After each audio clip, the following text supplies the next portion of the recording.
The RTX 5080 is an incredibly underrated GPU, not only for gaming, but also for local AI.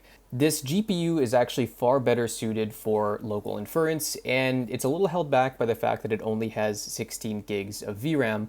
But if you look at what this GPU costs and what you get, relative to both the 5090, which is the top of the pack when it comes to brand new hardware, and the 3090 when it comes to an absolute value position, this GPU really shines. And this is also backed by recent advances in local models meant for agentic performance with platforms like OpenClaw and Hermes. So I want to talk about why this GPU could be a good option for local AI if you're looking for something new, and what models are a great option for this GPU. Welcome to AI Flux, let's get into it. So first off, the specs of this GPU. One thing that was disappointing is NVIDIA had initially teased a 24 gigabyte version of the RTX 5080, which they called the RTX 5080 Super. And unfortunately, this GPU never really came to fruition. This is probably because of the huge crunch in VRAM, but aside from that, let's go over the specs of this GPU. So first off, this GPU is much more powerful than the RTX 5060 in terms of raw token throughput and doing a number of other things, especially parallel execution. This GPU is significantly faster, and at this point, it's actually not that much more expensive if you can find it. So this has 5th gen Tensor Cores, it has a number of these streaming multiprocessors, and of course, the gaming specs don't really matter for local AI, but the other good thing is if you're happening to use this for gaming, this is also a much better choice in that realm of things as well. So let's jump to the specs and compare this to something like the 4090. So obviously the 4090 in many cases is still a better option, but what's interesting here is the RTX 5080 clearly has more AI tops. This is kind of an NVIDIA specific metric, but this GPU is clearly faster in certain cases. Yes, it has less VRAM, but the other thing is this has around the same memory bandwidth, which is one of the most important factors with a GPU like this, relative to the 4090. And when we start to compare to the 5060 itself, you'll notice that there are substantially more CUDA cores. CUDA cores aren't core to most local AI implementations, but they are really helpful. What does help is when you look at these Tensor Cores and how capable this GPU is. So in terms of raw performance, it's about twice as fast as the 5060 Ti and is even a bit faster than the RTX 5070. Not to mention it just has higher boost clocks. The other thing that you really miss out on with the 5060 Ti is the size of the memory interface and how that affects memory bandwidth. You'll notice here that obviously the 5090 has the widest bus, but you're still getting twice the raw throughput with the GPU itself with the 5080 as opposed to the 5060 Ti. And the 5070 kind of sits right in the middle with the 5070 Ti. So the performance here really lies with the 5080 and the 5090. And the 5090, I would say, is not really worth comparing because it's just so much more expensive. The 5090 at this point is 3 and in some cases 4 times more expensive than the 5080. So you have to wonder, are you really getting something for almost twice the memory? And the big advantage with buying this over something like a 3090 is that you're getting first-party support for the latest drivers. The 3090 is starting to run into issues with driver support, and I think there'll be great community support, but there are still really big advancements, especially with image processing and NVENC that you get with this latest GPU, along with faster memory and a much more modern GPU.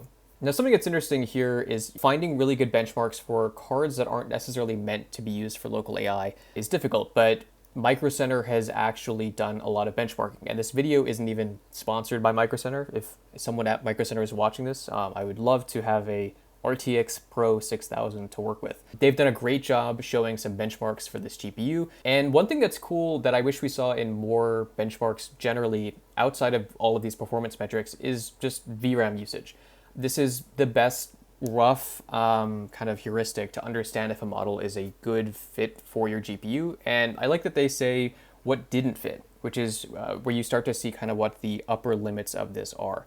Gemma 4 will perform wonderfully on this GPU, along with the latest form of Minimax. Unfortunately, those have come out so recently that we don't have a ton of benchmarks on those yet, but at a high level, We have Magistral, which is a multimodal Mistral model. We have Qwen 3 4B and Qwen 3 Coder. So these models are a little bit outdated by today's standards, but they give us a really good notion of how usable this GPU is. And what's cool is even with these larger things like Gemma 327B, we're still getting reasonable throughput for agentic usage. For direct usage and like local coding, you really want to have more than 50 tokens per second, and there are bigger questions about how much context you see.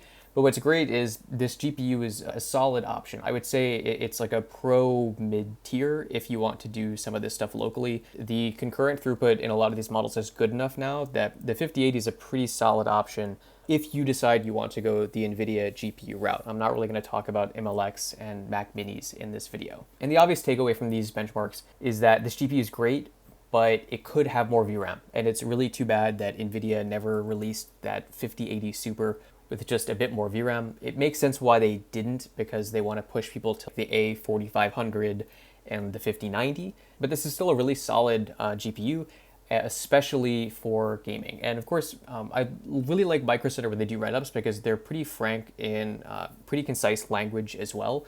And yeah, benchmarking these is pretty difficult. The one thing I would say is I don't think it makes sense to buy two of these to put together. At that point, buying some 4090s or maybe a number of 3090s is probably a better option. But if you're looking for a single GPU to have in a smaller system, or that you want to have run a bit more efficiently, this is a great option. Now, really quickly, finding this GPU can be difficult. And what's funny, well, just to point this out, we'll go to MicroCenter and you'll see that they don't actually even have this GPU in stock. They have it in a pre-built. Sometimes Best Buy can have these brand new with the OEM cards from NVIDIA, but they're really quite hard to find. Now, on Facebook Marketplace and eBay, they're relatively affordable. Usually within like the $900 range is a good kind of like new in box relative price. And then if you're lucky, you can find these around $700 to $800. And what's interesting is these do generally cost more than a 3090. So the funny thing is there's this kind of common question, right, of is this a better option than the 3090 or than two 3090s? And unfortunately, I think in many cases, if you can find them, the 3090 is largely a better option still. If we get a few more really good small models that are fantastic for local AI, I think there's maybe a consideration for that.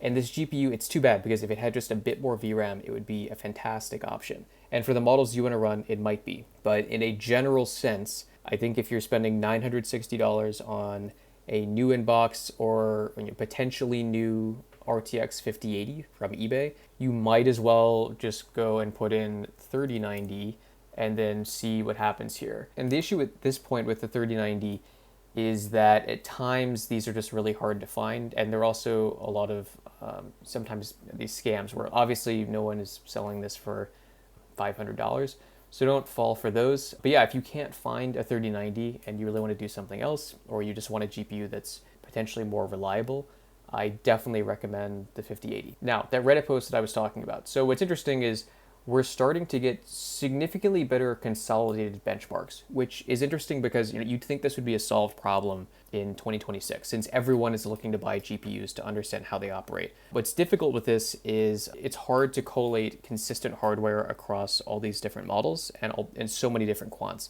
And I think VLLM with their architecture and just built-in benchmarks is really starting to help. But I'll link to this post below, but there's this guy, GrumD, who actually posted 18 different model benchmarks for the RTX 5080 16 gigabyte. And this is all from just 13 days ago, so relatively recently. And there's kind of an important caveat, which is that he has a fair bit of system RAM, and in some cases this was offloaded there. So we don't know what the system was, but it was enough to plug a 5080 into. These look pretty good. There are some really good unsloth quants here that are very interesting. One thing that's kind of annoying is it's hard to tell what these numbers actually mean. There's just kind of like a relative bar indicator here, I guess, of just raw throughput. So hopefully at some point we'll get much better real data, not just kind of these bar graph representations. But what's cool is he picks some really nice quants that I would also recommend. I think, yeah, there are also some Gemma 4 benchmarks in here. So this is hard to compare it to other GPUs, which is why I left it for last. Like it's a cool benchmark, but just the data isn't quite there. And I'm going to comment and ask him to actually upload this. But again, Minimax 2.7 is fantastic. Gemma 4 E4B is great, and Qwen 3.5 is still, in my opinion, one of the best local coding models, and is great if you're doing any kind of local agentic code review type situation. So let me know what GPU you have, what models you like to run locally, if you would consider buying this 5080 in addition or as your first card, or if you think this is a horrendous option and you have an Intel or AMD or even an MLX recommendation. Please let me know in the comments below. As always, I hope you learned something, and I'll see you in the next one.